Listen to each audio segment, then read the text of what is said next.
दिवाकर जी भी लगातार बने हुए हैं। दिवाकर जी, इसे अगर समझें, क्योंकि हमेशा से कहा जाता है कि राजनीति में टाइमिंग का काफी महत्व होता है, और इसमें हम देख भी पा रहे थे कि पहले निशांत को राजनीति में लाने की सिर्फ डिमांड होती थी, लेकिन फिर जेडीयू के नेताओं की तरफ से साफ कह दिया गया कि होली के बाद निशांत राजनीति में आ जाएंगे। तो क्या ये प्लानिंग प्लॉटिंग जो है वो पहले से चल रही थी, पहले से रणनीति तैयार थी, ये माना जाए? देखिए, अगर पिछले विधानसभा चुनाव के कुछ महीनों पहले की अगर तस्वीरों को याद करें तो निशांत ठीक उसी वक्त जो है पब्लिक डोमेन में लगातार आना शुरू किए थे, और लगातार जो है निशांत की सार्वजनिक तौर पे मौजूदगी देखी जा रही थी, चाहे पार्टी की गतिविधियों में या कोई भी सार्वजनिक कार्यक्रम हो रहे थे उसमें वो दिखाई दे रहे थे। तो जाहिर सी बात है कि जेडीयू की एक रणनीति थी कि धीरे धीरे उनको सार्वजनिक तौर पे सक्रिय किया जाए, सामाजिक कार्यक्रमों में, राजनीतिक कार्यक्रमों में, और धीरे धीरे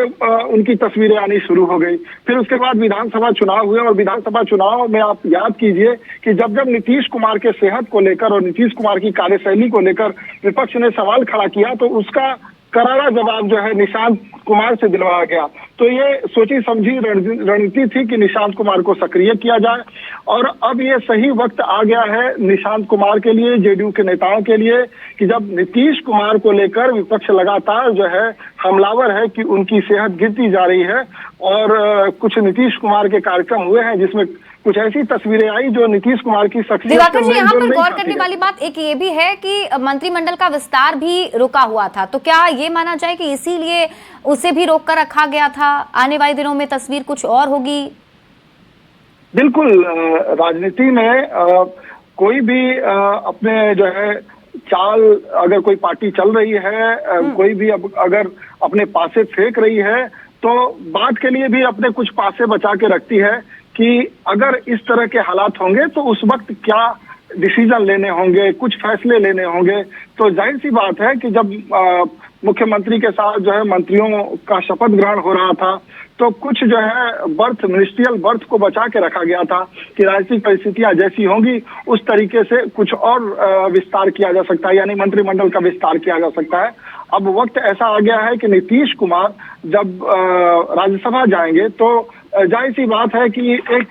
रिक्त जो है पद होगा और एक राजनीतिक शून्यता जैसी स्थिति होगी, तो उस राजनीतिक शून्यता को कैसे पाटा जाए, तो उसमें निशांत कुमार जो है सबसे मुफीद चेहरे होंगे। नीतीश कुमार से जुड़े हुए चेहरे हैं, नीतीश कुमार के बेटे हैं, और लगातार ये चर्चा चल रही थी कि नीतीश कुमार के बाद जेडीयू की कमान किसके हाथ में होगी। तो जाहिर सी बात है, जिस तरीके के संकेत मिल रहे हैं, वरिष्ठ नेता लगातार जो है इस बात के संकेत दे रहे हैं कि नीतीश कुमार के बाद निशांत कुमार को सक्रिय होना चाहिए। तो अब यही चेहरे हैं, निशांत कुमार ही हैं जो जेडीयू की एका को बरकरार रखेंगे, जेडीयू की एकता को बरकरार रखेंगे और जेडीयू को रेलिवेंट रखेंगे। फ्यूचर की जो स्ट्रेटजी है, भविष्य की जो चुनौतियां हैं, वो निशांत ही जो है उन चुनौतियों से निपटेंगे। तो ऐसे में उनके लिए एक पृष्ठभूमि तैयार की जा रही है, और पृष्ठभूमि के तौर पे आप कह सकते हैं कि उनको डिप्टी सीएम बनाया जा सकता है। हालांकि 16 मार्च को राज्यसभा के चुनाव होने हैं बिहार के 5 सीटों पर, तो 16 मार्च तक नीतीश कुमार अपने पद पर बने रह सकते हैं जब वो राज्यसभा। लेकिन दिवाकर जी, यहाँ पर